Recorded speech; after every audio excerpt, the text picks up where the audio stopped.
আসসালামু আলাইকুম গাইস, কেমন আছেন সবাই? আশা করছি ভালো আছেন। আলহামদুলিল্লাহ আমিও ভালো আছি। জীবনে ফার্স্ট টাইম ব্লগিং করতেছি ভাই, তাও আবার বিদেশ যাওয়া নিয়ে। ব্লগিং এ যদি ভুল কিছু বইলা থাকি তাহলে আপনারা সংশোধন করে নিয়েন। ঠিক আছে, বেশি কথা না বাড়িয়ে ভিডিওতে যাওয়া যাক। প্রথমেই বন্ধুদের সাথে করে নিয়ে গেলাম বাজারে। বিদেশ যাওয়ার জন্য কিছু কেনাকাটা করা লাগবে, কিছু বাকি আছে, আর কিছু করা হয়েছে আগেই। একটার হাতে ব্যাগ ধরাই দিছি, আর একটা তো অ্যাটিটিউড নিয়ে চলতেছে, মেয়েদের ক্রাশ। আমাদের তিন বন্ধুর দিকে দেখি দোকানদাররা তাকাই থাকে, মানে কি তাকাই থেকে লাভ নাই। আমরা সস্তা মাল ইউজ করি না, আমরা ব্র্যান্ডের মাল ইউজ করি।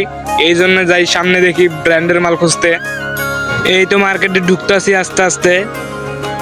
মার্কেটের ভিতরে ঢুকাই দেখি তো মার্কেট বদ্ধ। এখন বুদ্ধি, ও আমরা তো ভুল করে তো শুক্রবারের দিন সকালবেলা আইসা পড়ছি।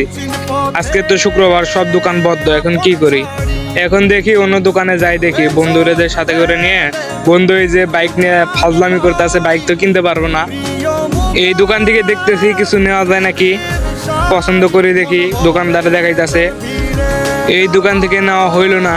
পরে দেখি কি করা যায়, অন্য জায়গায় যাই দেখি। আরেক শেষরাইতে দেখেন মাইয়া দেখা দৌড়াইছে, মাইয়ার পিছু পিছু।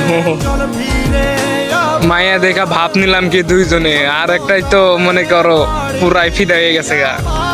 অবশেষে কেনাকাটা শেষ করে লাগেজটা নিয়ে যাইতাছি, রওনা দেবো বাড়ির দিকে। এইদিকে তো আবার মেয়ে দিকে তো আবার বন্ধু ফিদা, পুরাই ফিদা। দিনে কেনাকাটা শেষ করে রাত্রে আবার পার্টি দিলাম, পেঁয়াজু খাওয়া পার্টি। জামুই দেশ থেকে একবারে পোলাবানদের সাথে বন্ধুদের সাথে তো আড্ডা দেওয়াই লাগে, একটু আড্ডা দেই। এই তো আইসা পড়ছে আমার সময়। এখন সবকিছু করা শেষ, কাজ শেষ। আমার একটু পরে বিমানে ওঠা লাগবো, কাজ কমপ্লিট। এখন ওয়েট করতেছি হলো বিমানের জন্য। আর 20 মিনিট পরে আমাদের বিমানে ওঠা লাগবে। ছোটবেলায় বিমান যাইতো আকাশ দিয়া, দেখতাম আর মজা নিতাম। আর এখন আমাদেরকে বিমানে উঠতে হইতাছে। 20 মিনিট পরে উঠে গেলাম বাসে। এখন বাস থেকে যাওয়া লাগবে হইলো বিমানের কাছে, অনেক দূর ফাঁকে। অবশেষে বাস স্টার্ট করে দিল। বিমানের কাছে যাইতে 2 মিনিট সময় লাগবো। এই তো সময় ফিরে আসা, স্বপ্ন যাবে বাড়ি আমার। এই তো সময় ফিরে আসা। অবশেষে বিমানের ভিতরে উঠতাছি। এখন আর ভিডিও করতে দেবে না, ভিডিও করার নিষেধ। বিমানের ভিতরে কেউ ভিডিও করবেন না, কেউ যদি আসেন। ওই যে দেখা যাইতেছে আমার স্বপ্নের দেশ মালয়েশিয়া।